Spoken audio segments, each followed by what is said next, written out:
বেগম জিয়ার স্বাস্থ্য স্থিতিশীল। লন্ডন ক্লিনিক থেকে ছাড়া পাচ্ছেন 18 দিন পর, জানালেন ব্যক্তিগত চিকিৎসক। শুক্রবার রাতে যাচ্ছেন ছেলে তারেক রহমানের বাসায়। মির্জা ফখরুলের নিরপেক্ষ সরকারের দাবি আরেকটি 111-এর ইঙ্গিত। দাবি উপদেষ্টা নাহিদের, আওয়ামী লীগকে পুনর্বাসনের চেষ্টা করছে বিএনপি, অভিযোগ নাগরিক কমিটির। শেখ হাসিনা আমলে সব ভোট ছিল ভুয়া, দুর্নীতি অর্থ পাচারে ভেঙে পড়ে রাষ্ট্র ব্যবস্থা, দাভোসে প্রধান উপদেষ্টা। জুলাই চার্টারের ভিত্তিতে ঠিক হবে নির্বাচন সহ কর্মপন্থা। বাংলাদেশ থেকে বর্জ্য রপ্তানি হচ্ছে বিভিন্ন দেশে। বিশ্ববাজার ধরতে পৃষ্ঠপোষকতা চান উদ্যোক্তারা, অর্থনীতিতে ভূমিকা রাখতে নীতিমালার সঠিক বাস্তবায়নের তাগিদ। এবং টঙ্গীর তুরাগ তীরে চলছে বিশ্ব ইজতেমার প্রস্তুতি। 31 জানুয়ারি প্রথম পর্বে অংশ নিচ্ছেন জুবায়েরপন্থীরা। অপ্রীতিকর পরিস্থিতি এড়াতে থাকছে কঠোর নিরাপত্তা ব্যবস্থা।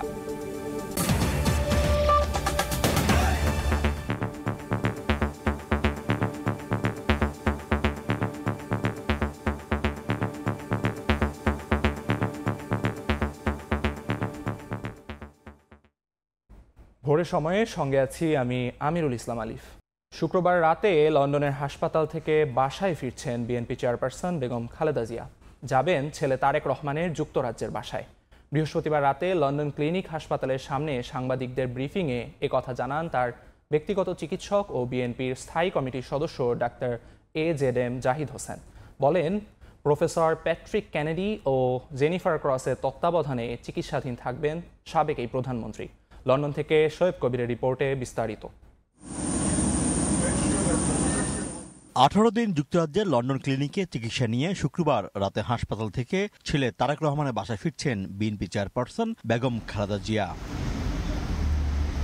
বৃহস্পতিবার রাতে হাসপাতালের সামনে সাংবাদিকদের ব্রিফিংয়ে বেগম জিয়ার ব্যক্তিগত চিকিৎসক ও বিএনপির স্থায়ী কমিটির সদস্য ডাক্তার AZM জাহিদ হোসেন জানান, সাবেক প্রধানমন্ত্রী শারীরিকভাবে আগের চেয়ে অনেকটা ভালো আছেন। এইখানকার চিকিৎসকরা যদি ওনাকে ছুটি দেয়, কারণ ওই কিছু কিছু রিপোর্টের জন্য আজকেও একজন চিকিৎসক দেখে ওনাকে কিছু পরীক্ষা করার জন্য দিয়েছেন। সেই পরীক্ষাগুলো আমরা কালকে করাবো। উনি দিয়েছেন বিকেলের সন্ধ্যার দিকে এসে, সেগুলো করাবো।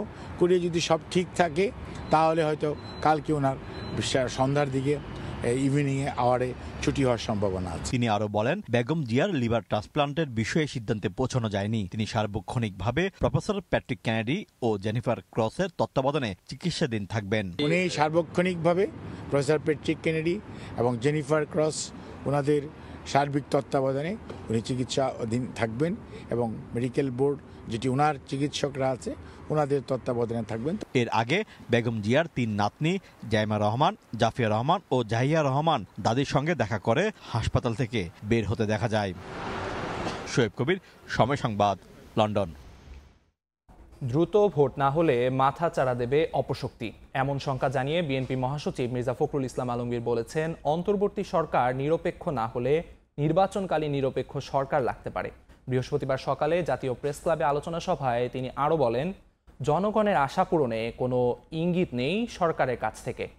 এদিকে আলাদা অনুষ্ঠানে দলটির নেতারা জানান, জনগণের ভোটাধিকার প্রতিষ্ঠায় গ্রহণযোগ্য নির্বাচনের বিকল্প নেই।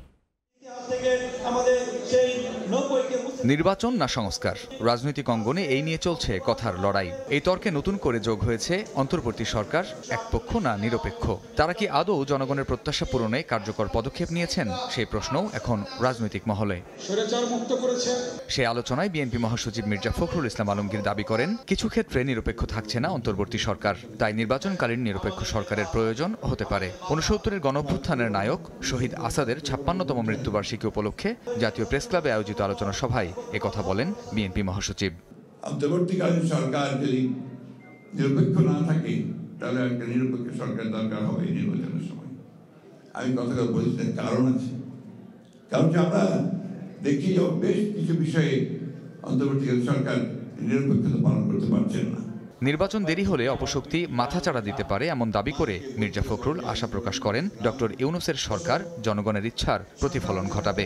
এই ন্যূনতম যে সংস্কার হচ্ছে নির্বাচন কেন্দ্রিক, সেই সংস্কারগুলো করেই আমাদের দ্রুত নির্বাচনের পথে যাওয়া উচিত এবং নির্বাচনের মধ্য দিয়ে যে সরকার বেরিয়ে আসবে। একই স্থানে আলাদা এক আলোচনা সভায় বিএনপির স্থায়ী কমিটির সদস্য সেলিমা রহমান বলেন, জনগণের ভোটাধিকার প্রতিষ্ঠায় অন্তর্বর্তী সরকারকে দ্রুত নির্বাচন দিতে হবে। অতি সত্বর নির্বাচন চাই, তার কারণ সংস্কার একদিনে হয় না। এর আগে প্রেস ক্লাবের বাইরে অবস্থান কর্মসূচিতে অংশ নিয়ে দলটির চেয়ারপারসনের উপদেষ্টা জয়নুল আবদিন ফারুক বলেন, গণতান্ত্রিক সরকার প্রতিষ্ঠায় একটি গ্রহণযোগ্য নির্বাচনের বিকল্প নেই। কামরুজ্জামান মামুন, সময় সংবাদ, ঢাকা। এদিকে বিএনপি মহাসচিবের নিরপেক্ষ সরকারের দাবি আরেকটি 1-11 সরকার গঠনের ইঙ্গিত বলে দাবি করেছেন তথ্য উপদেষ্টা নাহিদ ইসলাম। পরিবেশ উপদেষ্টা বলেছেন, আগামী নির্বাচনে নিরপেক্ষ ভূমিকা পালন করবে অন্তর্বর্তী সরকার। তারা কোনো দলের পৃষ্ঠপোষকতা করবে না। আর জাতীয় নাগরিক কমিটি বিএনপির বিরুদ্ধে আওয়ামী লীগকে পুনর্বাসন চেষ্টার অভিযোগ তুলেছে। গণঅভ্যুত্থানে রাজনৈতিক পট পরিবর্তনের পর থেকে অন্তর্বর্তী সরকার সহ নানা মহল থেকে বারবার সংস্কারের কথা বলা হলেও দ্রুত নির্বাচনের দাবি জানিয়ে আসছে বিএনপি। এর মধ্যেই নতুন করে যোগ হলো অন্তর্বর্তী সরকারের নিরপেক্ষতা প্রসঙ্গ। সম্প্রতি এক সাক্ষাৎকারে নির্বাচনের সময় আলাদা নিরপেক্ষ সরকারের প্রয়োজনীয়তার কথা তুলে ধরেন মির্জা ফখরুল ইসলাম আলমগীর। সরকার সম্পূর্ণ নিরপেক্ষতা পালন করে, তাহলেই তারা নির্বাচনে কন্ডাক্ট করা পর্যন্ত থাকবেন। তা না হলে তো নিরপেক্ষ সরকারের প্রয়োজন হবে। ছাত্ররা তারা একটা রাজনৈতিক দল তৈরি করার কথা চিন্তা করছেন, সেখানে যদি আপনার ছাত্রদের প্রতিনিধি সরকারে থাকে তাহলে তো আপনার সেখানে নিরপেক্ষ থাকতে পারবে না। বিএনপি মহাসচিবের বক্তব্য সামনে আরেকটা 1-11 সরকার গঠনের ইঙ্গিত বলে দাবি করেছেন উপদেষ্টা নাহিদ ইসলাম। ফেসবুকে তিনি লিখেন, 1-11 বন্দোবস্ত থেকেই আওয়ামী লীগ ফ্যাসিজমের উত্থান ঘটেছিল। 5 আগস্ট থেকেই ছাত্র ও অভ্যুত্থানের নেতৃত্বকে মাইনাস করার পরিকল্পনা চলছে বলেও অভিযোগ করেন গণঅভ্যুত্থানের এই নেতা। এই রাজনৈতিক অবস্থানকে প্রশ্নবিদ্ধ করার একটি চেষ্টা করা হচ্ছে। আর জাতীয় নাগরিক কমিটি মনে করে এ ধরনের বক্তব্যের মাধ্যমে আওয়ামী লীগকে পুনর্বাসনের চেষ্টা করছে বিএনপি। রাজনৈতিক সংস্কৃতি এবং নির্বাচনের যে সংস্কৃতি সেটা পরিবর্তনের ব্যাপারে তাদের কোনো স্ট্যান্ড নেই এবং সেই জায়গাগুলো পরিবর্তনের ব্যাপারে তারা কোনোভাবেই আগ্রহী নন, আশাবাদী নন। কিন্তু তারা 1-11 সরকার এমনভাবে তারা বলেন, মনে হয় যেন এখানে শেখ হাসিনা পলায়ন এবং আওয়ামী লীগের রাজনীতি মাঠ বন্ধ হয়ে যাওয়া, সেটা মনে হয় যেন একটি ষড়যন্ত্রের মাধ্যমে ঘটেছে। অভ্যুত্থান কোনো ষড়যন্ত্র নয়। আমরা পরিষ্কারভাবে বলে দিতে চাই, অভ্যুত্থান বাংলাদেশের মানুষের একটি টোটাল সামগ্রিক আকাঙ্ক্ষার মধ্যে দিয়ে ফুটে ওঠা একটি রাজনৈতিক অবস্থান। এদিকে পরিবেশ উপদেষ্টা বলেছেন, আগামী সংসদ নির্বাচনে অন্তর্বর্তী সরকারই নিরপেক্ষ ভূমিকা পালন করবে, পৃষ্ঠপোষকতা করা হবে না কাউকেই। নিরপেক্ষতা হারানোর ব্যাপারে যে প্রশ্নটা তোলা হয়েছে, আমি তার উত্তরটা বলবো যে এরকম কোনো সুযোগ আসলে নেই। সরকারের থেকে কেউই দল গঠন করবে না। এদিকে এক ফেসবুক পোস্টে বৈষম্য বিরোধী ছাত্র আন্দোলনের আহ্বায়ক হাসনাত আব্দুল্লাহ বিএনপির বিরুদ্ধে ছাত্র জনতার সম্মেলনে নতুন রাজনৈতিক দলের উত্থান দেখতে না চাওয়ার অভিযোগ এনেছেন। আল আমিন তুষার, সময় সংবাদ, ঢাকা। জুলাই চার্টারের ভিত্তিতে নির্বাচন সহ পরবর্তী কর্মপন্থা ঠিক করবে অন্তর্বর্তী সরকার। সুইজারল্যান্ডের দাভোসে বিশ্ব অর্থনৈতিক ফোরামের প্রতিষ্ঠাতার সঙ্গে এক আলোচনায় একথা বলেছেন প্রধান উপদেষ্টা ডক্টর মোহাম্মদ ইউনূস। এ সময় তিনি বলেন, বিগত 15 বছরে বাংলাদেশে আয়োজিত সব ভোট ছিল ভুয়া। হয়েছে ব্যাপক দুর্নীতি, স্বজনপ্রীতি ও অর্থ পাচার। সুইজারল্যান্ডের দাভোসে বিশ্ব অর্থনৈতিক ফোরাম সম্মেলনে প্রধান উপদেষ্টা ডক্টর মোহাম্মদ ইউনূসের আরও একটি ব্যস্তময় দিন। ফোরামের প্রতিষ্ঠাতা ক্লাউস শোয়াবের সঞ্চালনায় বৃহস্পতিবার অংশ নেন বিশেষ আলোচনায়, যাতে উঠে আসে ছাত্র জনতার অভ্যুত্থান আর বাংলাদেশের চলমান নানা প্রসঙ্গ। ডক্টর ইউনূস বলেন, তরুণ প্রজন্ম চায় নতুন বাংলাদেশ, আর তা গড়তে প্রতিশ্রুতিবদ্ধ অন্তর্বর্তী সরকার। বাংলাদেশে যা হয়েছে তা থেকে শিক্ষা নিতে পারে অন্যরাও। প্রধান উপদেষ্টার মন্তব্য, গত 15 বছরে হওয়া নির্বাচনগুলো ছিল ভুয়া। দেশের বাইরে লুটে নেওয়া হয় বিপুল পরিমাণ অর্থ, ভেঙে পড়ে রাষ্ট্র ব্যবস্থার সবকিছু। এমন অবস্থায় প্রশাসনের শৃঙ্খলা ফেরানো, ব্যাংকিং ব্যবস্থাপনা স্থিতিশীল, রিজার্ভ সহ অর্থনীতি পুনরুদ্ধারই সরকারের লক্ষ্য, আর তাতে জনগণের ব্যাপক সমর্থন মিলছে বলে জানান doctor Yunus. We don't want to go back to that kind of tradition of election having no votes, nobody to vote. All these young people who became voters over these 16 years didn't have a chance to vote for the first time in their life. Older generation probably in some past years they have voted, but this very unfortunate. If you look at the whole economy over 15 years, per year, $16 billion been shifted away by over-invoicing, under-invoicing, and by illegal channels take the money away. নির্বাচন কবে কিভাবে হবে সে প্রসঙ্গ উঠে আসে প্রধান উপদেষ্টার বক্তব্যে।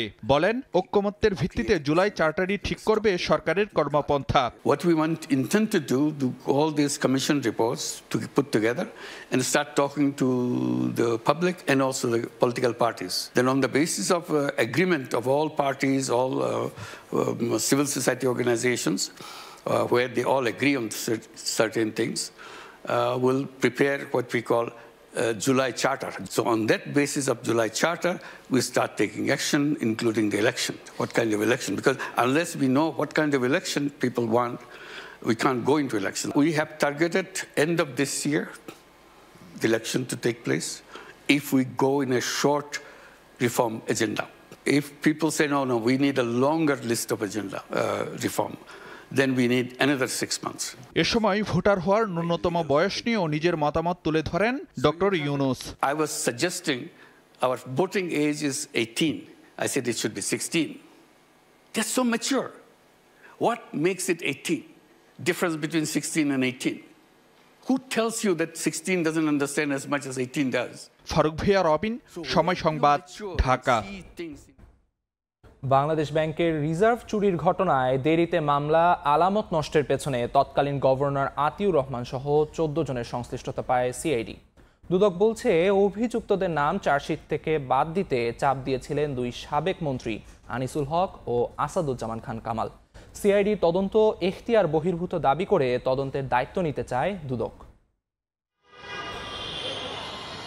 2016 সালের 4 ফেব্রুয়ারি বিগত আওয়ামী লীগ সরকারের আমলে বাংলাদেশ ব্যাংকের রিজার্ভ থেকে 8 কোটি 10 লাখ মার্কিন ডলার সরিয়ে নিয়েছিল হ্যাকাররা। ওই ঘটনায় মতিঝিল থানায় যে মামলা হয়েছিল তার তদন্ত 9 বছরেও শেষ করতে পারেনি সিআইডি।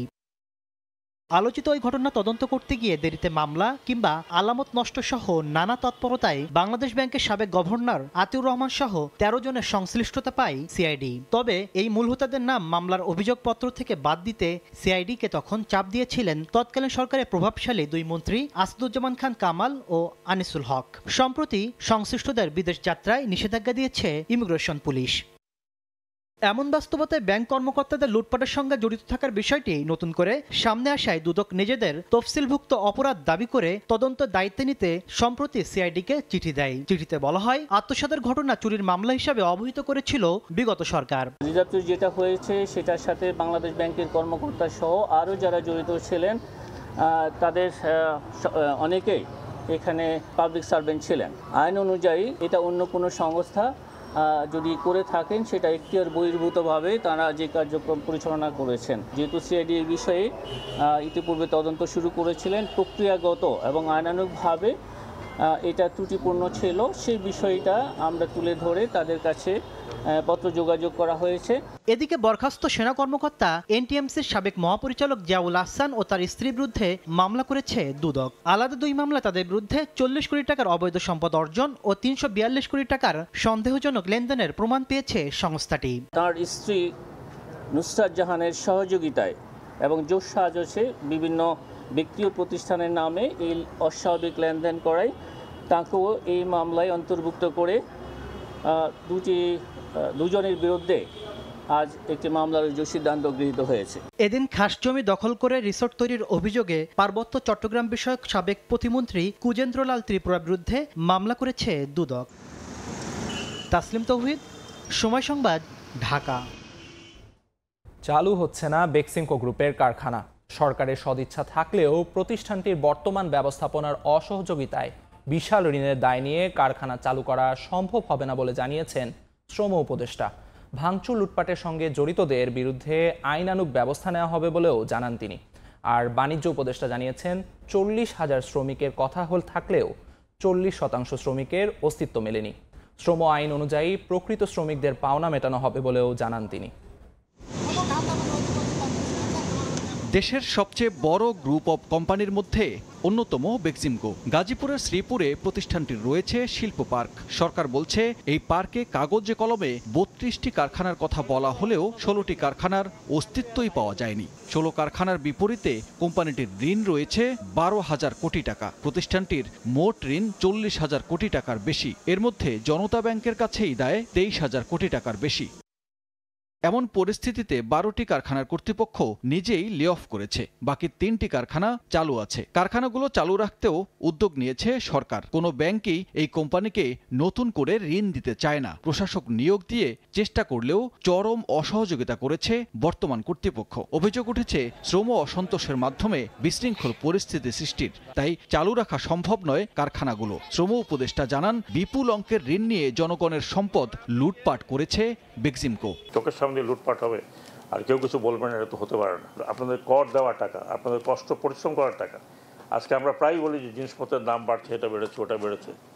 আপনারা এইটুকু শুধু বোঝেন, আমি একটা সেক্টরের কথা বললাম, এরকম আরও অনেক সেক্টর আছে, সেগুলো আমার কাছে নাই, হয়তো কমার্স মিনিস্ট্রিতে, অন্য মিনিস্ট্রিতে আছে, যেখানে এই ধরনের লুটপাট হয়েছে। গত নভেম্বর থেকে বেক্সিমকো শিল্প পার্কের পরিস্থিতি পর্যালোচনায় কাজ করছে শ্রম উপদেষ্টার নেতৃত্বে 11 সদস্যের কমিটি। গেল বছরের সেপ্টেম্বর থেকে আপৎকালীন তহবিল ও শ্রমিক বেতন বাবদ সরকার এ পর্যন্ত ব্যয় করেছে 223 কোটি টাকা। বর্তমান কর্তৃপক্ষ সরকারকে অসহযোগিতার পাশাপাশি দিয়েছে অসত্য তথ্য। নিদারুণ অসহযোগিতার কারণে এটা যে হাই পাওয়ার কাউন্সিল যে কাজ করেছে তাদের জন্য সিদ্ধান্ত নেওয়াটা বড়ই জটিল বিষয় হিসেবে উপনীত হয়েছিল। এই যে বেক্সিমকোতে 40,000 শ্রমিক বলা হচ্ছে, আমাদের একটা প্রাথমিক তদন্তে আমরা প্রায় 40% লোকের কোনো বাস্তবতা পাইনি। এদিকে কারখানা চালু, বকেয়া বেতন পরিশোধ সহ 3 দফা দাবি তুলে সংবাদ সম্মেলন করেছে বেক্সিমকো কর্মকর্তা কর্মচারীরা। প্রতিষ্ঠান চললে যত ঋণই হোক, এই ঋণগুলো রিকভারি করা সম্ভব।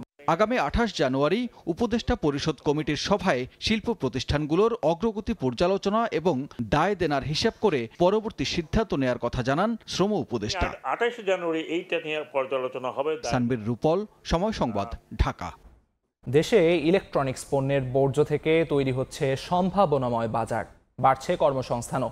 দেশীয় বাজার ছাড়িয়ে পুনর্ব্যবহারযোগ্য কিছু পণ্য রফতানি হচ্ছে বিশ্ববাজারে। কিন্তু সরকারি পৃষ্ঠপোষকতার অভাবে নানা প্রতিবন্ধকতায় বাধাগ্রস্ত হচ্ছে বর্জ্যের বাজার। বিশেষজ্ঞরা বলছেন, অর্থনীতিতে ভূমিকা রাখতে প্রয়োজন নীতিমালার সঠিক বাস্তবায়ন। মোহাম্মদ শাহিনের ক্যামেরায় ও মোবারক শহুর পাখির চোখে তোলা ছবিতে রৌনক নিয়ন্তার প্রতিবেদন।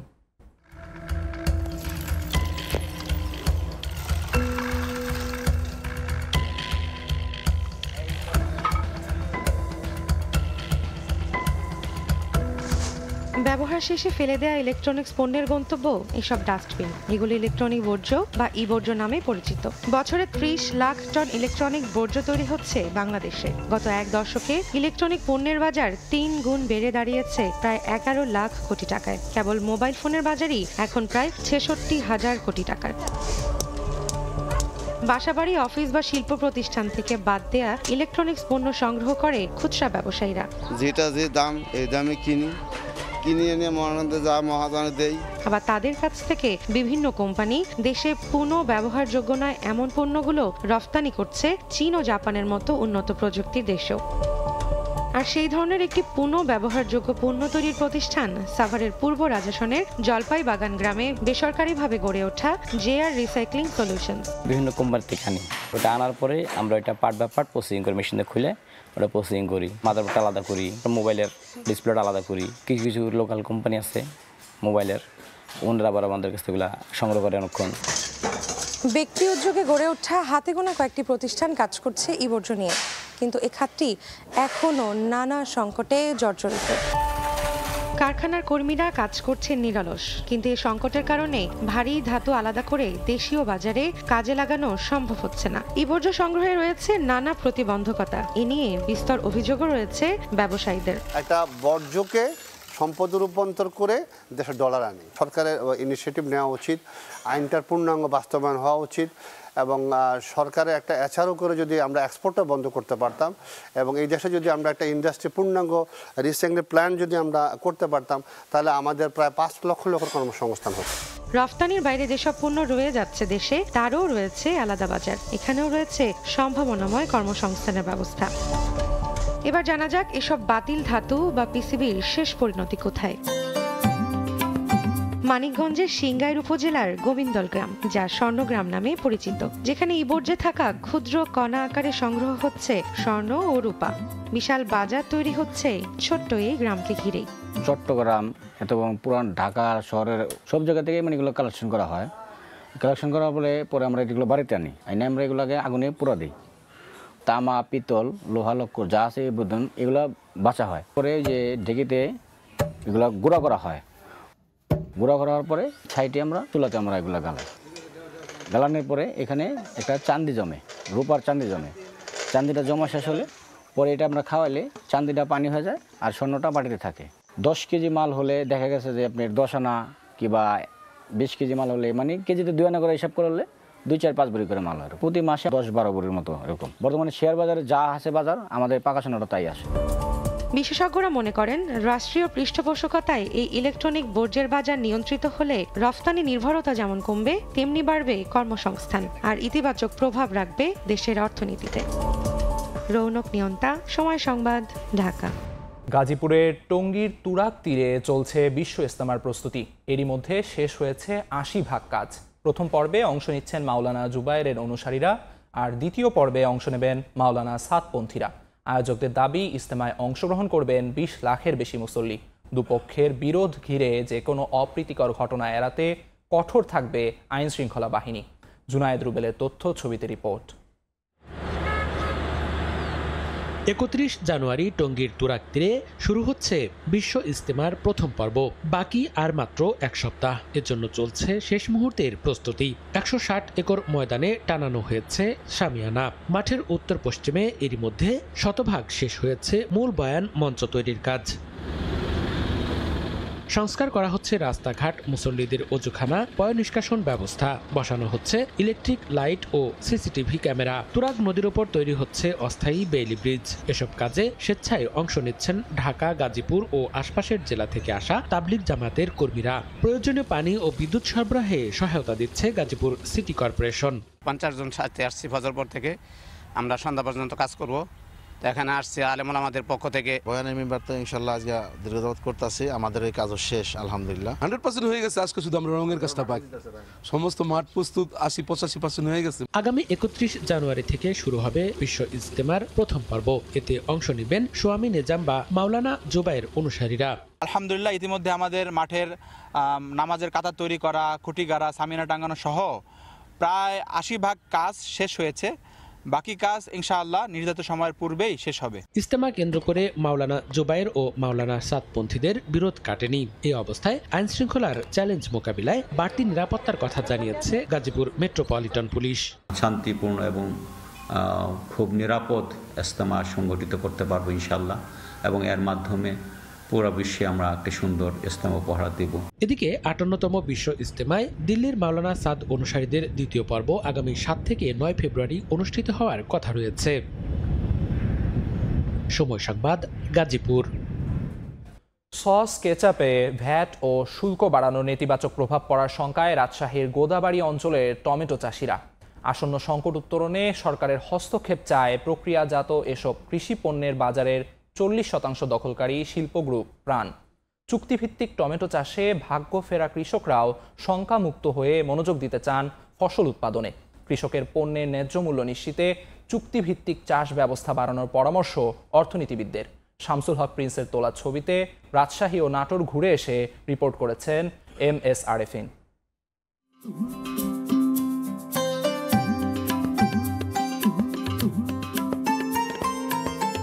দেশের বাজারে যত টমেটো পাওয়া যায় তার একটি বড় অংশের যোগান আসে রাজশাহীর গোদাগাড়ি থেকে। ধান চাষ লাভজনক না হয় বিঘার পর বিঘা টমেটো আবাদে ঝুঁকেছেন এই অঞ্চলের কৃষক। তাদের এই ফসল চাষে উৎসাহ দিচ্ছে কৃষিভিত্তিক বড় বড় শিল্প প্রতিষ্ঠানের কন্ট্রাক্ট ফার্মিং বা চুক্তিবদ্ধ চাষ ব্যবস্থাপনা।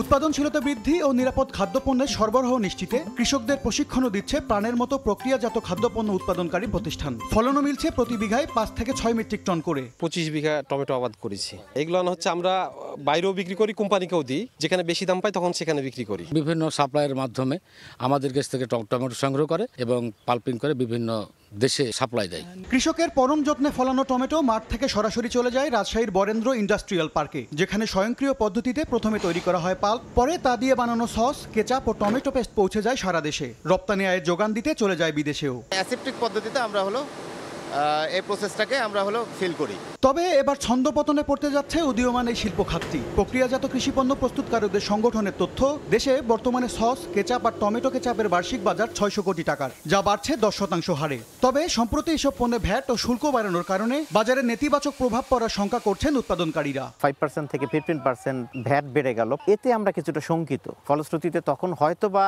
আমাদের ডিমান্ডটা একটু কমে যায়, বা যদি ডিমান্ড কমে যায় তখন কিন্তু এই পরবর্তীতে এই ইন্ডাস্ট্রিরা যেভাবে গ্রো করছে এই রেটে গ্রো করবে না। এই অবস্থায় কৃষকের স্বার্থ আর পণ্য প্রস্তুতে বৈচিত্র্যময়তা আনতে আর্থিক ও নীতি সহায়তা নিয়ে এ খাতে পাশে থাকার পরামর্শ দিচ্ছেন অর্থনীতিবিদরা। এখানে তাদের কোনো রিস্ক নিতে হয় না, পণ্যের বাজারটা নিশ্চিত থাকে এবং তারা অন্যান্য ক্ষেত্রে যে পণ্য বিক্রি করে যে রকম লাভ করে তার চাইতে কন্ট্রাক্ট ফার্মিংয়ের মাধ্যমে তারা অনেক বেশি লাভবান হতে পারে। এটাতে যদি উৎসাহিত করে কৃষকদেরকে তাহলে উৎপাদন বাড়বে এবং আমরা ক্ষেত্র বিশেষে অনেক বেশি পরিমাণে আমরা কৃষিপণ্য রপ্তানি করতে সক্ষম হব। কৃষিপণ্যের উৎপাদনকারীদের সংখ্যা সত্যি হলে টমেটো চাষিরা বেহাল দশায় পড়বেন, এমনটাই বলছেন কৃষি সংশ্লিষ্টরা। কৃষকের কাছ থেকে টমেটো সংগ্রহ করে পাল্প তৈরির পর নাটোরের প্রাণাগ্রো লিমিটেডের এই কারখানাটিতে সস তৈরির সবশেষ প্রক্রিয়া সম্পন্ন করা হয়, যেখানে ছোট বড় মিলিয়ে প্রতিদিন অন্তত 35 টন সস উৎপাদন করা হচ্ছে। MS আরিফিন, সময় সংবাদ, নাটোর। মাদারীপুরে জনপ্রিয় হয়ে উঠছে গ্রাম আদালত। গত এক বছরে এ আদালতে দেওয়ানি ও ফৌজদারি 1129টি মামলার নিষ্পত্তি হয়েছে। আইনজীবী নিয়োগ ছাড়াই অভিযোগের দ্রুত সমাধান পাওয়ায় খুশি বাদী বিবাদী দুপক্ষই। এতে অপরাধ কমছে বলে দাবি ইউপি চেয়ারম্যানদের।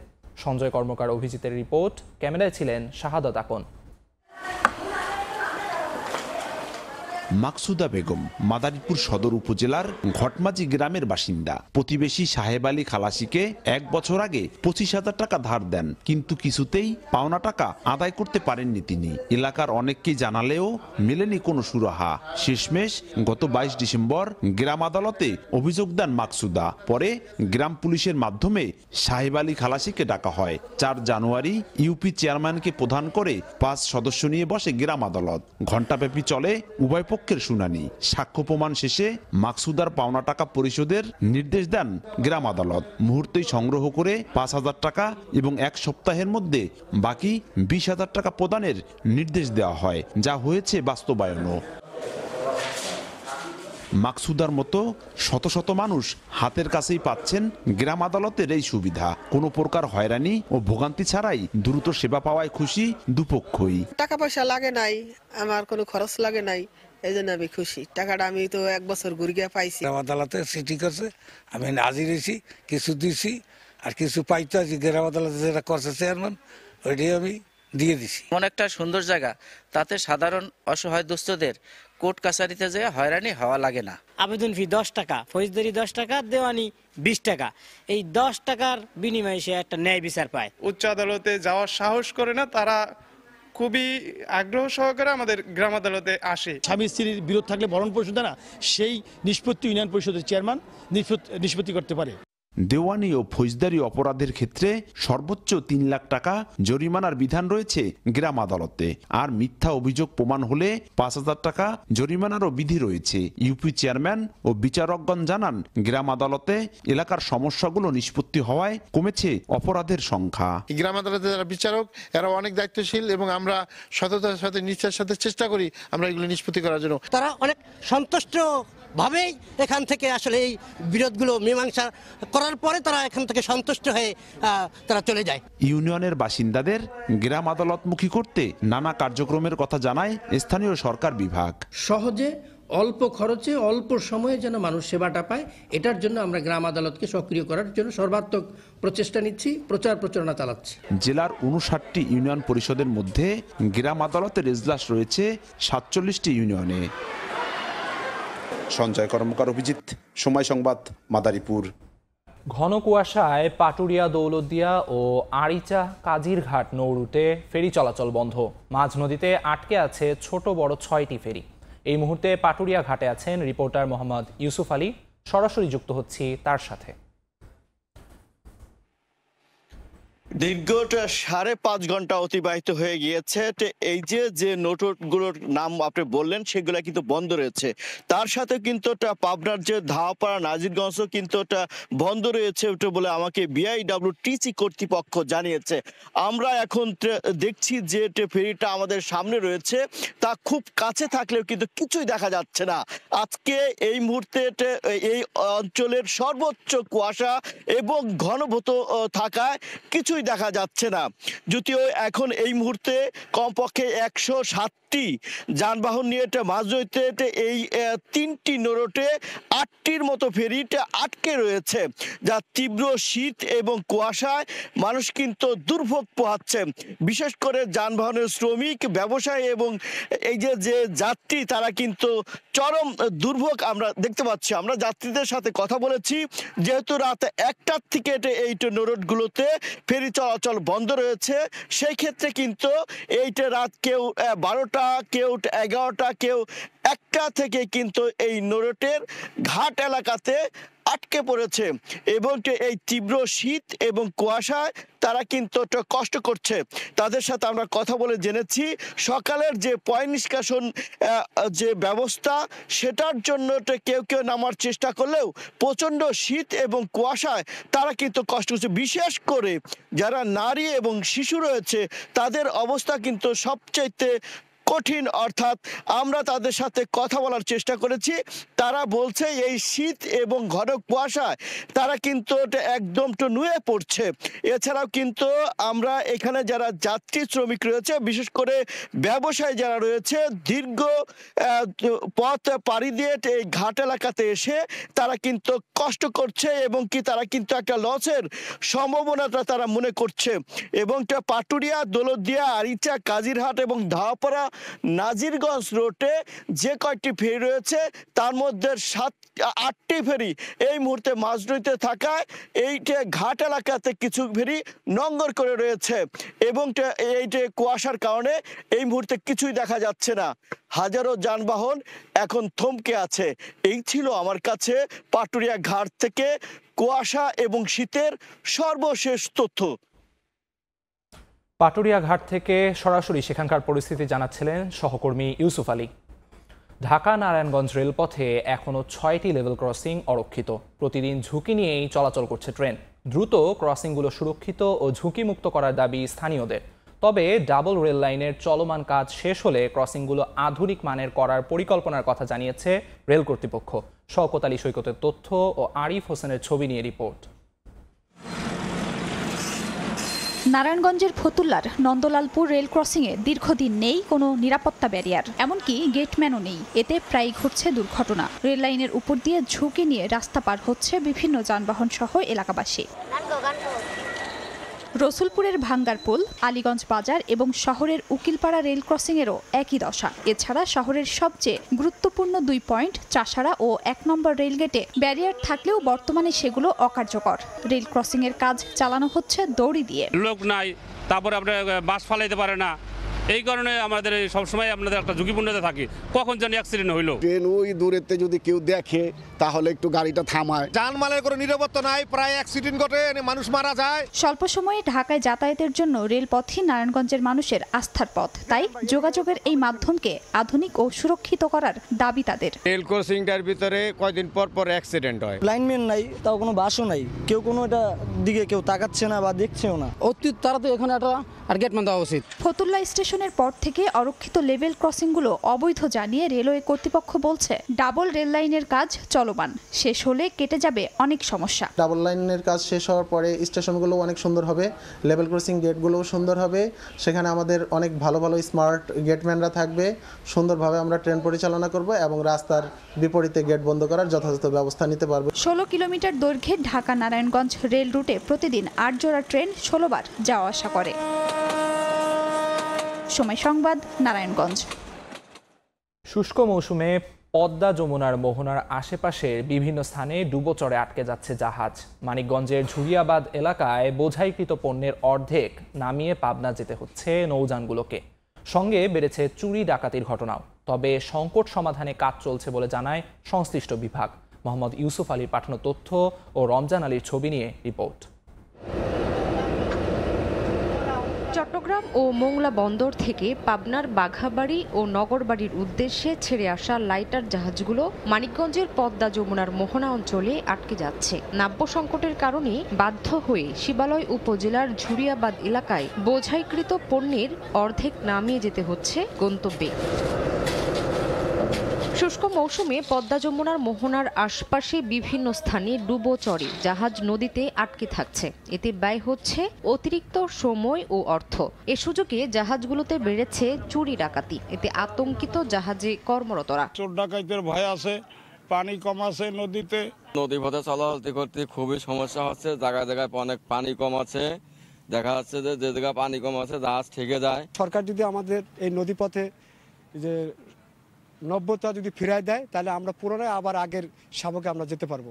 বিআইডব্লিউটিএ বলছে নদীতে জাহাজগুলো চলাচল করতে 10 থেকে 12 ফুট পানির গভীরতা প্রয়োজন। চর পড়ার কারণে বর্তমানে তা কমে দাঁড়িয়েছে 4 থেকে 5 ফুটে। নাব্য বাড়াতে 10টি ড্রেজারের মধ্যে 6টি দিয়ে ডুবোচর কাটার কার্যক্রম চলমান আছে বলে জানান সংশ্লিষ্ট কর্মকর্তা। আরিচা বেসিন থেকে শুরু করে অ্যাপ্রোচ ওদিকে বাহাদুরাবাদ, ওদিকে আন্দারমানিক, ওদিকে বাহাদুরাবাদ দিয়ে আসলে এদিক দিয়ে বাগাবাড়ি পর্যন্ত, বাগাবাড়ি মোহনগঞ্জ রুট পর্যন্ত, এই রুটে আমাদের 10টা ড্রেজার নিয়োজিত করা আছে। এদিকে নদীপথের চুরি ডাকাতি রোধে নজরদারি বাড়ানো হয়েছে বলে দাবি পুলিশের। কোনো ভয়ভীতি বা কোনো ধরনের সহিংস ঘটনা, কোনো দুষ্কৃতির আঘাত যাতে না ঘটে সেই জন্য আমরা সবসময় তৎপর আছি। পদ্মা যমুনার বাঘাবাড়ি নগরবাড়ি চ্যানেলের কৈতলা, আন্ধারমানিক, বাহাদুরপুর এলাকায় ডুবোচরের মাত্রাটা অনেক বেশি। সময় সংবাদ, মানিকগঞ্জ। নাটোরের ঔষধি গ্রামের পণ্যের বাজার সম্প্রসারণে নেই কোনো সরকারি পদক্ষেপ। কৃষকরাই নিজস্ব উদ্যোগে দেশ বিদেশে পাঠাচ্ছেন ঔষধের উপাদান। তবে বাজার সম্প্রসারণে কাজ চলছে বলে জানিয়েছে কৃষি বিভাগ। এদিকে ক্যান্সার প্রতিরোধক রোজেলার উৎপাদন বাড়ানোর উদ্যোগ নিয়েছে পাট গবেষণা ইনস্টিটিউট। নাটোর থেকে আল মামুনের পাঠানো তথ্য ও রকুনুজ্জামানের ছবিতে প্রতিবেদন। নাটোর সদর উপজেলার লক্ষ্মীপুর খোলাবাড়িয়া ইউনিয়ন। 2001 সালে এই এলাকার 7 জন কৃষক 7 প্রজাতির ঔষধি গাছ লাগান। 23 বছরে তা ছড়িয়ে পড়েছে পুরো এলাকায়। বর্তমানে ইউনিয়নের প্রায় 15টি গ্রামে 631 প্রজাতির দেশি বিদেশি ঔষধি গাছ আছে, যেগুলো ঘিরে প্রায় 7000 কৃষক ও তাদের পরিবারের জীবিকা। এই গ্রামগুলোই পরে ঔষধি গ্রাম হিসেবে পরিচিতি পেয়েছে। ওষুধ প্রস্তুতকারক প্রতিষ্ঠানগুলো এসব ঔষধি গাছ, মূল, পাতা কিংবা গাছের গুঁড়া কিনে নেয়। তাইওয়ান সহ মধ্যপ্রাচ্যের অনেক দেশে দিনে প্রায় 7 থেকে 8 টন গুঁড়া রফতানি হয়। সরবরাহ ব্যবস্থা সহজ ও দ্রুত করতে বাজার সম্প্রসারণে উদ্যোগ নেওয়ার আহ্বান গ্রামবাসীর। ওষুধ গ্রামে 6টা মেল আছে, ওই ওষুধ মেলে শুকনো ওষুধ শুকনো করে শুট করে পাউডার করা হয়। ফোনে অর্ডার করলে আমরা পার্সেল করে কুরিয়ারেতে দিয়ে দিই। সরকার ট্রেডিং বা প্রশিক্ষণ দেওয়াইতো বা বাজারজাত করার ব্যবস্থা করে দিত, তাহলে আমরা ওষুধ আরো বিদেশে পাঠাই দিতাম।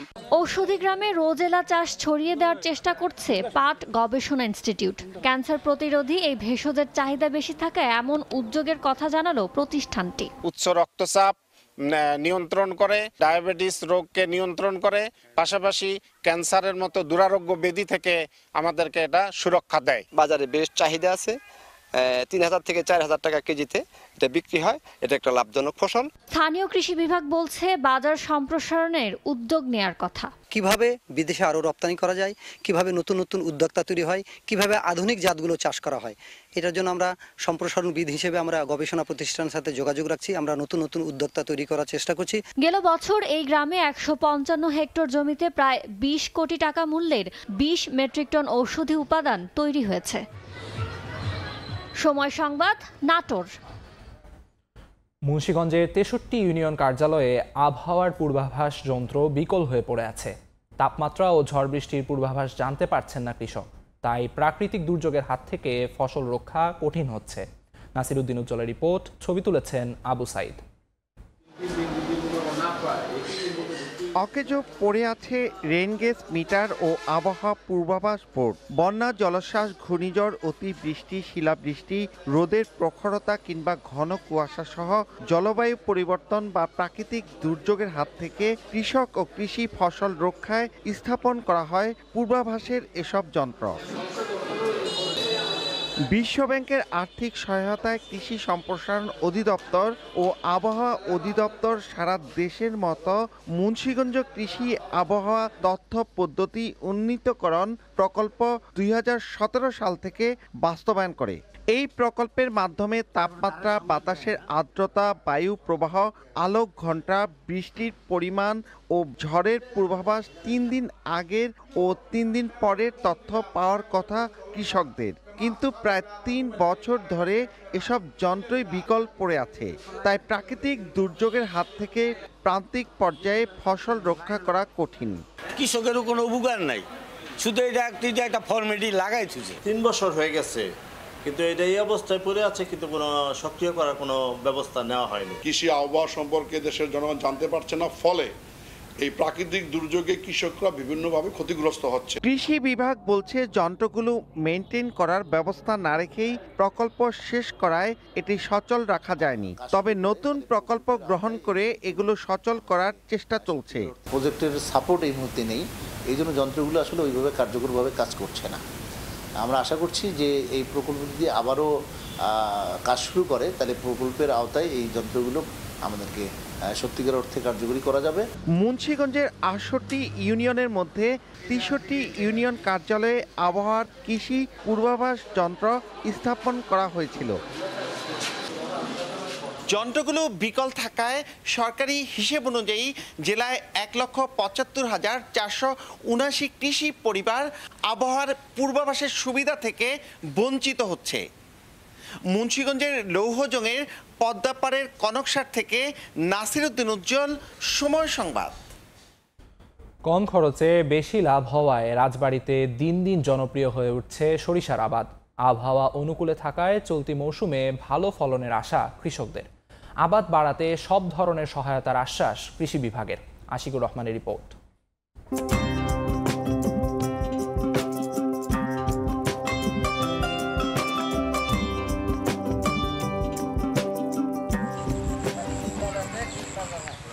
নীল আকাশের নিচে বিস্তীর্ণ মাঠ জুড়ে হলুদের সমারোহ, সরিষা ফুলের মৌ মৌ গন্ধে মুখরিত পুরো এলাকা।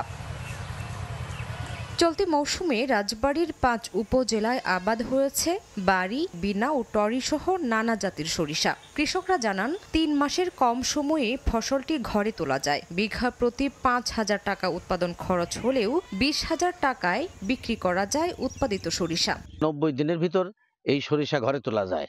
এর উৎপাদন খরচ অনেকটাই কম।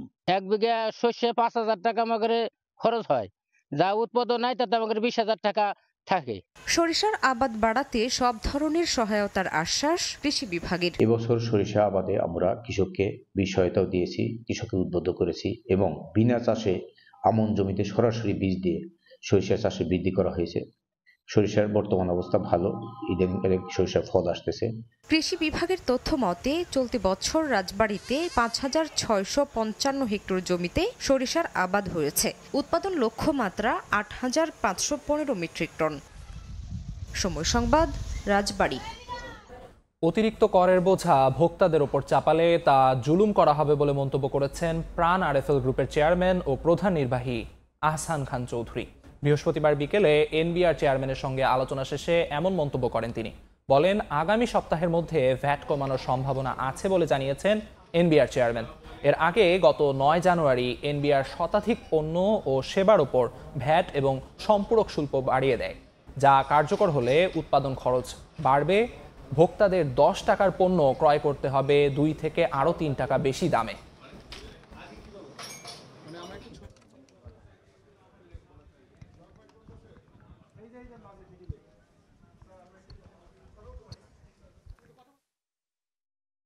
কিছু কিছু পণ্যের জন্য 200%-এরও বেশি ভ্যাট বেড়ে গিয়েছে। এই জন্য ভোক্তাকে অবশ্যই টাকা বেশি দিতে হবে এবং 5 টাকার বিস্কিট আগামী দিনে 60 টাকা দেওয়া লাগবে। ওনারা আমাদের সার্বিক বিষয়গুলো চিন্তা করে বিবেচনা করে আমাদেরকে তড়িৎ সমাধান দিবেন এবং অবশ্যই আমরা একটি সুন্দর সমাধানের দিকে এনবিআর এর সাথে যেতে পারবো বলে আমরা আশা করছি।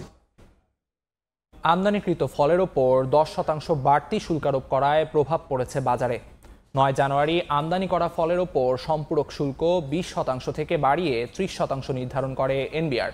বেনাপোল স্থলবন্দরে প্রতি কেজি ফলে 15 টাকা শুল্ক বেড়ে দাঁড়িয়েছে 116 টাকায়। আমদানি খরচ বাড়ায় খুচরা বাজারেও ফলের দাম বাড়িয়েছেন ব্যবসায়ীরা। রমজানের আগে এমন মূল্য বৃদ্ধি করায় ফলের দাম মানুষের ক্রয় ক্ষমতার বাইরে চলে যাচ্ছে বলে জানান ভোক্তারা। এতে ক্ষোভ জানিয়েছেন তারা। প্রথমবার নেপালের ল্যাংটাং রিজিয়নের 5000 মিটারের 3 পর্বত সামিট করেন বাংলাদেশের 5 কন্যা। দলটির নেতৃত্বে ছিলেন এভারেস্ট জয়ী প্রথম বাংলাদেশি নারী নিশাত মজুমদার। বৃহস্পতিবার দুপুরে রাজধানীর আগারগাঁয়ে মুক্তিযুদ্ধ জাদুঘরের মিলনায়তনে পর্বতারোহীদের সংগঠন অভিযাত্রী আয়োজিত সংবাদ সম্মেলনে পাহাড় জয়ের গল্প বলেন 5 পরিব্রাজক নারী। বাংলাদেশ সহ বিশ্বে পিছিয়ে থাকা নারীরা ভবিষ্যৎ পৃথিবীতে পুরুষের সঙ্গে একত্রিত হয়ে ভূমিকা রাখবে বলেও আশা প্রকাশ করেন তারা। এর আগে গত বছরের 21 ডিসেম্বর ইউনেস্কো, মুক্তিযুদ্ধ জাদুঘর ও আন্তর্জাতিক পেমেন্ট টেকনোলজি ব্র্যান্ড মাস্টার কার্ডের সহযোগিতায় বেগম রোকেয়া লাখো সুলতানার গল্প অবলম্বনে ব্যতিক্রমী উদ্যোগে অংশ নেন নেপালে যান 5 নারী।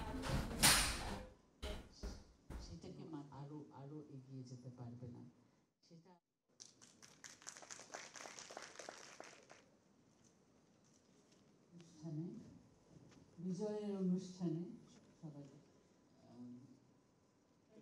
আমরা একটা জয় করেছি, আমরা সুস্থভাবে। একটা খবর আমি দিতে চাই যে সময় এসে দাঁড়িয়ে অলরেডি এন্ডোর্স এবং ইউনেস্কো সদর দপ্তরের সাথে একজন নারীবাদী হিসেবে তো উনি শুভেচ্ছা জানিয়েছেন আপনাদের সবাইকে। এই অভিযানটা সুলতানাস স্বপ্ন সুলতানারা সবসময় স্বপ্ন দেখে, এক একজন এক একভাবে। কেউ পাহাড় নিয়ে, কেউ সমুদ্র নিয়ে, কেউ সমুদ্রের তলদেশে থাকতে পছন্দ করে, কেউ আবার পাহাড়ে উঠে নিজের দেশের পতাকাটাকে উড়াতে চায়। 5টা মেয়েকে একা একা ছেড়ে দিলেন, মানে ওই টিমের যারা বড়রা ছিল, মানে 5টা মেয়ে একা একা। এটা খুব মজার ছিল যে কোনো ছেলে যায়নি দেখে সেখানে মেয়েরা একা একা হয়ে গেছে। একটা মেয়ে বলে যে আমি পারি যে কোনো কাজ করতে, এই ইন্সপিরেশনটা আসলে খুব জরুরি। আর এই অভিযানটা আমার কাছে সারা জীবন স্মরণীয় হয়ে থাকবে। রাশিয়া ইউক্রেন যুদ্ধের ইতি টানতে শীঘ্রই পুতিনের সঙ্গে বৈঠক করবেন মার্কিন প্রেসিডেন্ট ডোনাল্ড ট্রাম্প। সুইজারল্যান্ডে ওয়ার্ল্ড ইকোনমিক ফোরামে ব্যবসায়ী নেতাদের উদ্দেশ্যে দেয়া বক্তব্যে এই কথা জানান তিনি। এ সময় ইউরোপীয় ইউনিয়নের কঠোর সমালোচনা করে তিনি বলেন, যুক্তরাষ্ট্রের সঙ্গে খারাপ আচরণ করছে তারা এবং পণ্য আমদানির প্রক্রিয়া কঠিন করে তুলছে।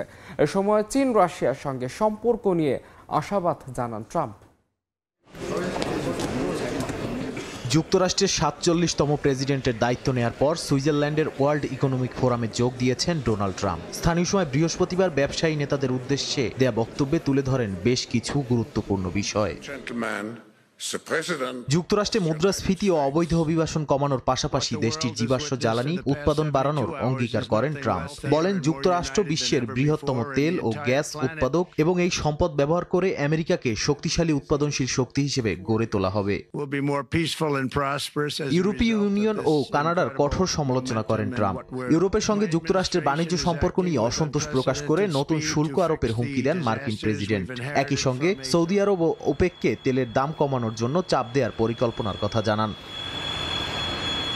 ইউরোপের সঙ্গে বাণিজ্য সম্পর্কের বিষয়ে ট্রাম্প বলেন, ইউরোপীয় ইউনিয়ন যুক্তরাষ্ট্রের সঙ্গে খুব খারাপ আচরণ করছে এবং তাদের পণ্য আমদানির প্রক্রিয়া কঠিন করে তুলছে। তিনি আবারও চীন ও রাশিয়ার সঙ্গে সম্পর্কের বিষয়ে আশাবাদ ব্যক্ত করেন এবং রাশিয়া ইউক্রেন যুদ্ধের সমাপ্তি ঘটানোর জন্য প্রেসিডেন্ট পুতিনের সঙ্গে শিগগিরই সাক্ষাৎ করার আগ্রহ প্রকাশ করেন। তবে ট্রাম্পের বক্তব্যে মিশ্র প্রতিক্রিয়া তৈরি হয়েছে। অ্যামনেস্টি ইন্টারন্যাশনালের সেক্রেটারি জেনারেল বলেন, তার বক্তব্যের মধ্যে বিশ্বের প্রতি কোনো বৃহত্তর দৃষ্টি নেই। অভিবাসী ও রাজনৈতিক বিরোধীদের জন্য কঠিন সময়ের পূর্বাভাস দিয়েছেন তিনি। ইউরোপীয় ইউনিয়নে যুক্তরাষ্ট্রের সাবেক দূত স্টুয়ার্ট আইজেনস্ট্যাট বলেন, ট্রাম্পের নীতি অনেকের জন্য উদ্বেগজনক হতে পারে। নাদিম মারজান, সময় সংবাদ। আয়ারল্যান্ডে ধেয়ে আসছে ঘূর্ণিঝড় ইউইন। দেশটিতে ইতোমধ্যে জারি করা হয়েছে রেড অ্যালার্ট। চলবে না কোনো গাড়ি, বন্ধ করে দেওয়া হয়েছে সব শিক্ষা প্রতিষ্ঠান। নাগরিকদের ঘর থেকে বাইরে যেতেও নিষেধ করেছে সরকার। আয়ারল্যান্ড থেকে আরো জানাচ্ছেন সৈয়দ জুয়েল। আয়ারল্যান্ডে আর কয়েক ঘন্টা পরে স্থানীয় সময় রাত 3টায় আঘাত হানতে যাচ্ছে ঝড় ইউইন। এই ঝড় ইউইনের কবলে পড়ে মানুষের যেন হতাহতের ঘটনা কম ঘটে এবং যে জানমালের যে ক্ষতি আমরা বলি সেটি যেন খুবই কম হয়, তার জন্য তারা ব্যাপক প্রস্তুতি এর মধ্যে তারা নিয়েছে। বিশেষ করে দেশটির স্বাস্থ্য বিভাগ, নিরাপত্তা বিভাগ এবং সড়ক বিভাগ তারা সমন্বয় হয়ে একটি টিম গঠন করে দেশটির বিভিন্ন জায়গায় কাজ করছে দেশটির সিটি কর্পোরেশনগুলো। আমি সকাল থেকে বেশ কয়েকটি স্পটে ঘুরিয়ে দেখিয়েছি, তারা সমুদ্র তীরবর্তী যে জায়গাগুলি সেই জায়গাগুলি তারা নিরাপত্তা বেষ্টনী দেওয়া এবং জলোচ্ছ্বাসে যেন প্লাবিত না হয় অনেক সড়ক, সেজন্য তারা সেই ব্যবস্থা তারা করেছে। দেশটিতে ইতিমধ্যে লাল সতর্কতা জারি করা হয়েছে, আগামীকাল কোনো ধরনের গণপরিবহন তো চলবেই না। এবং বলা হয়েছে ব্যক্তিগত গাড়ি যারা ব্যবহার করছেন তারা যেন এই ব্যক্তিগত গাড়ি নিয়ে তারা বের না হন, কারণ ঝড়ের গতি 130 কিলোমিটার বেগে অথবা তারও বেশি হতে পারে। তাই সব নাগরিকদেরকে বলা হয়েছে সকাল 11টা পর্যন্ত ঘরে থাকার জন্য। তাদের মোবাইল চার্জারটি আজকে রাতের মধ্যে যেন ফুল চার্জ দিয়ে রাখেন, কারণ দেশটির বিভিন্ন জায়গায় বিদ্যুৎ বিচ্ছিন্ন থাকার আভাস দিয়েছেন দেশটির বিদ্যুৎ বিভাগ। এবং অনেক স্থানে পানির সংকট হতে পারে, সেজন্য অনেকের ঘরে পানি রাখার কথা পরামর্শ দেওয়া হয়েছে। তো আগামীকাল 11টার পরে অনেক স্থানে যেসব কাউন্টিতে পরিস্থিতি অপরিবর্তন থাকতে পারে সেসব তারা আজকে রাতে তারা আপডেট দেবেন। আমরা সেটির দিকে তাকিয়ে থাকবো। দেশটির স্বাস্থ্য বিভাগ তারা বলছেন যে কোনো প্রয়োজনে 999-এ ফোন দেওয়ার জন্য দেশটির স্বাস্থ্য বিভাগের বেশ কয়েকটি টিম তারা বিভিন্ন পয়েন্টে তারা কাজ করবেন আমাদেরকে তারা জানিয়েছেন। রাত 3টায় যে ঝড়টি হবে এই 3টা থেকে একটানা 8 ঘন্টা চলবে এই ঝড়ের তাণ্ডব। আবহাওয়াবিদরা ধারণা করছেন আয়ারল্যান্ডের ইতিহাসে সর্বগ্রাসী এই তাণ্ডব চালাবে ঝড় ইউইন। তাই প্রতি বছরের চেয়ে আয়ারল্যান্ড, আপনারা জানেন যে আয়ারল্যান্ডের আটলান্টিকের তীরবর্তী একটি দেশ, 3 দিকেই আয়ারল্যান্ড আটলান্টিকের বেষ্টিত। এই দেশটি প্রতি বছরই জলোচ্ছ্বাস ঘূর্ণিঝড় হয়ে থাকে, তবে এবার তারা ধারণা করছে সবচেয়ে বেশি মাত্রায় ঝড়ের গতি থাকবে এবং ক্ষয়ক্ষতির পরিমাণও আগের সব রেকর্ড ছাড়িয়ে যাবে। আগামীকালের ঝড়ের আপডেট পেতে আপনারা সময়ের সাথে থাকুন। আয়ারল্যান্ড থেকে আমি সৈয়দ জুয়েল, আটলান্টিকের তীর থেকে। মুন্সিগঞ্জের মীরকাদিম মাছের আড়তে ইলিশের সরবরাহ কম, মাঘের ভোরে চড়া দামে বিক্রি হচ্ছে ইলিশ। এরপরও ইলিশের স্বাদ নিতে উপচে পড়া ভিড়। এই মুহূর্তে সেখানে আছেন রিপোর্টার নাসিরউদ্দিন উজ্জ্বল, যাচ্ছে তার কাছে। উজ্জ্বল, হাড় কাঁপানো শীত আর ঘন কুয়াশা উপেক্ষা করে নদী নালা, খাল বিল এমনকি সমুদ্র থেকেও কিন্তু মাছ নিয়ে আসা হয়েছে এই হাটে। এবং শতাব্দী প্রাচীন যে হাটটি, সেখানে 43টি যে আড়ত রয়েছে সেই আড়ত ঘিরে কিন্তু মানুষের পদচারণার মুখর বেলা বাড়ার সঙ্গে সঙ্গে বাড়ছে এবং সেটি কিন্তু একেবারে অন্ধকার থাকা অবস্থা থেকে এই বাজারের প্রস্তুতি চলছিল। আপনারা লক্ষ্য করছেন যে সারি সারি যে রূপালী ইলিশ, সেই ইলিশের ঝিলিক কিন্তু চারিদিকে ছড়িয়ে পড়েছে, কিন্তু আগুন দামে কিন্তু বিক্রি হচ্ছে ইলিশ। যে বড় সাইজের যেগুলো 1.5 কেজি ওজনের বা 1 কেজি ওজনের উপরে, সেগুলো কিন্তু বিক্রি হচ্ছে 2600 টাকা কেজি দরে। এছাড়াও কিন্তু 2200 থেকে 2300 টাকা বিক্রি হচ্ছে 1 কেজির কাছাকাছিগুলো। আর একদম ছোট আকারের ইলিশ বিক্রি হচ্ছে কিন্তু এখানে 500 টাকা কেজি দরে। তো ইলিশের পাশাপাশি অন্যান্য মাছেরও কিন্তু পসরা, এবং এই পসরা ঘিরেই কিন্তু মানুষের যে এই ভিড়, সেটি কিন্তু এখানে শুধু মুন্সিগঞ্জ নয়, নারায়ণগঞ্জ, দোহার আশেপাশের বিভিন্ন অঞ্চলের ক্রেতারা কিন্তু এখানে এসছেন এবং তারা বলছেন যে এখানে নানা রকম মাছ পাওয়া যায় বলে কিন্তু এই হাটের কদর বেশি। এবং এই যে 2 থেকে 3 ঘন্টায় কিন্তু এখানে প্রায় কোটি টাকার মাছ বিক্রি হয় এবং সেই মাছগুলোর মধ্যে তারা বলছেন যে অন্তত 15 জেলা থেকে এখানে মাছ আসে। স্থানীয় মাছের পাশাপাশি যে বৈচিত্র্যপূর্ণ মাছ, সে কারণে কিন্তু এই যে শতাব্দী প্রাচীন সেই হাটের কদর বেশি। এবং এখানে আপনারা লক্ষ্য করছেন যে শিং মাছের পসরা দেওয়া হয়েছে, তবে এই শিং মাছে কিন্তু কাপড়ের রং মেশানোর অভিযোগ রয়েছে। একই সঙ্গে যে চিংড়ি বিক্রি হয় এখানে, সেগুলো কিন্তু জেলি মিশ্রিত করে বিক্রি করার কারণে কিন্তু সেগুলো মানবদেহের জন্য চ্যালেঞ্জ তৈরি হয়েছে। এছাড়া যে বিভিন্ন রকম মাছ এখানে আসে, সেগুলো ওর মধ্যে যে সামুদ্রিক মাছ, সেগুলো কিন্তু পদ্মা সেতুর কারণে খুব দ্রুত এই হাটে এসে পৌঁছায় এবং এই কারণে কিন্তু হাটের জৌলস বাড়তে শুরু করেছে। তবে ধলেশ্বরী নদীর তীরের যে হাট, এই হাটটি ঘিরে এখানে যে নৌপথের যে মাছ আসা নেওয়া, সেই ক্ষেত্রে কিন্তু চ্যালেঞ্জ তৈরি তৈরি হয়েছে এই কারণে যে নাব্য সংকটের কারণে বড় লঞ্চ এই ঘাটে ভিড়তে পারছে না, সেই কারণে তাদের ব্যয় বাড়ছে বলেও কিন্তু তারা দাবি করছেন। এই ছিল মুন্সিগঞ্জের মাছের হাটের সবশেষ। ইলিশের বাজারে সবশেষ খবর জানতে সরাসরি যুক্ত ছিলাম মুন্সিগঞ্জে। ক্লাব আর বোর্ডের দ্বন্দ্বে অনিশ্চিত ক্রিকেটারদের ভবিষ্যৎ। ঢাকা প্রথম বিভাগ ক্রিকেট লিগ স্থগিত হয়, ক্রিকেটারদের পাশাপাশি বিপাকে তাদের পরিবার। অচলাবস্থা দূর করতে বৃহস্পতিবার বোর্ড সভাপতির শরণাপন্ন হন ক্রিকেটারদের 20 জনের প্রতিনিধি দল। ফারুক আহমেদ সময় চেয়েছেন, আশ্বাস দিয়েছেন শনিবারের বোর্ড সভায় সবকিছু ঠিক করার। দিন শেষে কিন্তু আমাদের এটা রুজি রুটি তো, আর ফার্স্ট ডিভিশন টিম যারা খেলে একটা লিগই হয়, তো ওই একটা লিগেই, আর এখনকার বর্তমানে দেশের যে পরিস্থিতি এটা সবাই জানেন, তো পুরো এলোমেলো হয়ে আছে। তো কথাগুলো বলছিলেন আবির হোসেন, খেলেন এক্সিয়ম ক্রিকেটার্সের হয়ে। বোর্ড ক্লাব দ্বন্দ্বে তার একমাত্র উপার্জনের মাধ্যম ঢাকা প্রথম বিভাগ ক্রিকেট লিগ স্থগিত হয়ে আছে। অনেকের অভিযোগ, ঢাকার ক্লাবগুলোর কাছে এক প্রকার জিম্মি ক্রিকেট বোর্ড।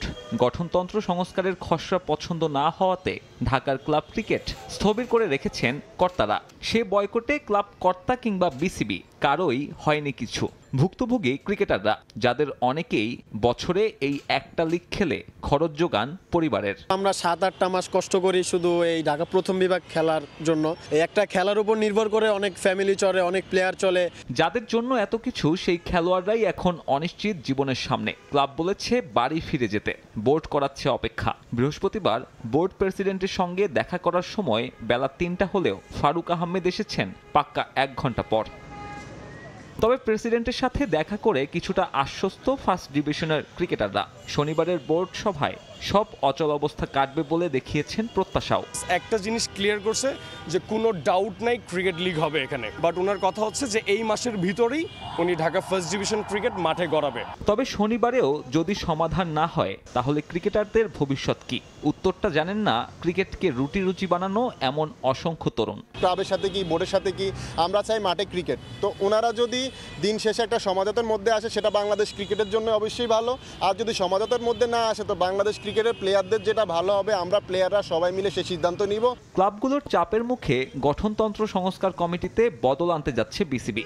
গুঞ্জন, নাজমুল আবেদিন ফাহিমকে সরিয়ে নতুন প্রধান করা হচ্ছে মাহবুব আনামকে। ক্লাব কর্তাদের মন রাখতে আনা হবে আরও পরিবর্তন। সাব্বির মিথুন, সময় সংবাদ, ঢাকা। বাংলাদেশ প্রিমিয়ার লিগ ফুটবলের দ্বিতীয় পর্বে ব্রাদার্স ইউনিয়নের জার্সিতে দেখা যাবে জামাল ভুঁইয়াকে। ফ্রি এজেন্ট জামালের সঙ্গে বেশ কয়েকটি ক্লাব আলোচনা করলেও গোপীবাগের ক্লাবটিকে প্রাধান্য দিচ্ছেন বাংলাদেশ জাতীয় দলের অধিনায়ক। এদিকে জাতীয় দলে হামজার অন্তর্ভুক্তিতে অধিনায়কত্ব নিয়ে শঙ্কিত নন জামাল, বরং দলের সঙ্গে খাপ খাইয়ে নিতে হামজাকে সহযোগিতা করার কথা জানান JB6। দলবদলের জটিলতায় শেষ পর্যন্ত জামাল ভুঁইয়াকে রেজিস্ট্রেশন করাতে পারেনি বাংলাদেশ প্রিমিয়ার লিগের ক্লাব ব্রাদার্স ইউনিয়ন, যার জন্য নিজেদের 6 নম্বর জার্সিটিও তুলে রেখেছিল ক্লাবটি। তবে সব ঠিকঠাক থাকলে প্রিমিয়ার লিগের দ্বিতীয় পর্বে বাংলাদেশ জাতীয় দলের অধিনায়ককে দেখা যাবে ব্রাদার্সের জার্সিতে। ফ্রি এজেন্ট জামালের সঙ্গে বেশ কয়েকটি ক্লাব আলোচনা করলেও JV6 প্রাধান্য দিচ্ছেন গোপীবাগের ক্লাবটিকে। ব্রাদার্স আমাকে অনার দিচ্ছে না, সো অফকোর্স যদি ওরা আমাকে একটা কন্ট্রাক্ট দিলে তাহলে অফকোর্স আমি ব্রাদার্সের সাথে সাইন করব। বাংলাদেশ প্রিমিয়ার লিগ না খেললেও ফুটবলের বাইরে ছিলেন না জামাল। ডেনমার্কের সেকেন্ড টায়ারের একটি ক্লাবের সঙ্গে করেছেন অনুশীলন, খেলেছেন ম্যাচও। হামজা চৌধুরীর জাতীয় দলে অন্তর্ভুক্তি হওয়ায় গুঞ্জন উঠেছে অধিনায়কত্ব ও কাবরেরার স্কোয়াডে জায়গা হারাতে পারেন জামাল ভুঁইয়া। তবে তাতে শঙ্কিত নন JB6, জাতীয় দলে জায়গা করে নেওয়াই এখন তার মূল লক্ষ্য। কারণ আমি ডেনমার্কে ওইখানে একটা ক্লাবে জয়েন করছি, ওইখানে প্র্যাকটিস করছি, ওইখানে খেলছি, সো এটা এত ডিফিকাল্ট ছিল না। আমি অনেক বছর আমি ক্যাপ্টেন ছিলাম না, আমি সেম জয় ফিল করতেছি, সেম প্রাউডনেস আছে আমাকে। সো ক্যাপ্টেন না থাকলেও এটা আমার মানে কোনো কথা নাই, আমি টিমের সাথে থাকবো, এটা আমার সবচেয়ে বড় কথা। বাংলাদেশের কন্ডিশন ও জাতীয় দলের সঙ্গে মানিয়ে নিতে হামজাকে পূর্ণ সহযোগিতা করার কথা জানান জামাল ভুঁইয়া।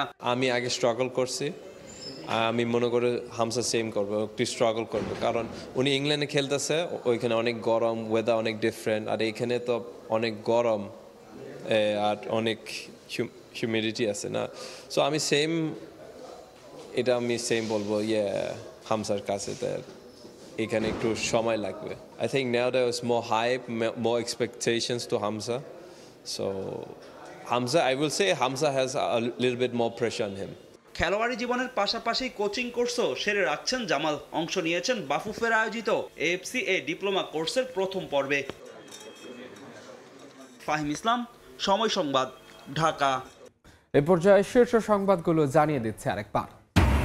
বেগম জিয়ার স্বাস্থ্য স্থিতিশীল, লন্ডন ক্লিনিক থেকে ছাড়া পাচ্ছেন 18 দিন পর, জানালেন ব্যক্তিগত চিকিৎসক। শুক্রবার রাতে যাচ্ছেন ছেলে তারেক রহমানের বাসায়। মির্জা ফখরুলে নিরপেক্ষ সরকারের দাবি, আরেকটি 111 ইঙ্গিত। দাবি উপদেষ্টা নাহিদের, আওয়ামী লীগকে পুনর্বাসনের চেষ্টা করছে বিএনপি, অভিযোগ নাগরিক কমিটির। শেখ হাসিনা আমলে সব ভোট ছিল ভুয়া, দুর্নীতি অর্থ পাচারে ভেঙে পড়ে রাষ্ট্র ব্যবস্থা, দাভোসে প্রধান উপদেষ্টা। জুলাই চার্টারের ভিত্তিতে ঠিক হবে নির্বাচন সহ কর্মপন্থা। বাংলাদেশ থেকে এই বর্জ্য রফতানি হচ্ছে বিভিন্ন দেশে, বিশ্ব বাজার ধরতে পৃষ্ঠপোষকতা চান উদ্যোক্তারা। অর্থনীতিতে ভূমিকা রাখতে নীতিমালার সঠিক বাস্তবায়নের তাগিদ। এবং টঙ্গীর তুরাগ তীরে চলছে বিশ্ব ইজতেমার প্রস্তুতি। 31 জানুয়ারি প্রথম পর্বে অংশ নিচ্ছেন জুবায়েরপন্থীরা। অপ্রীতিকর পরিস্থিতি এড়াতে থাকছে কঠোর নিরাপত্তা ব্যবস্থা।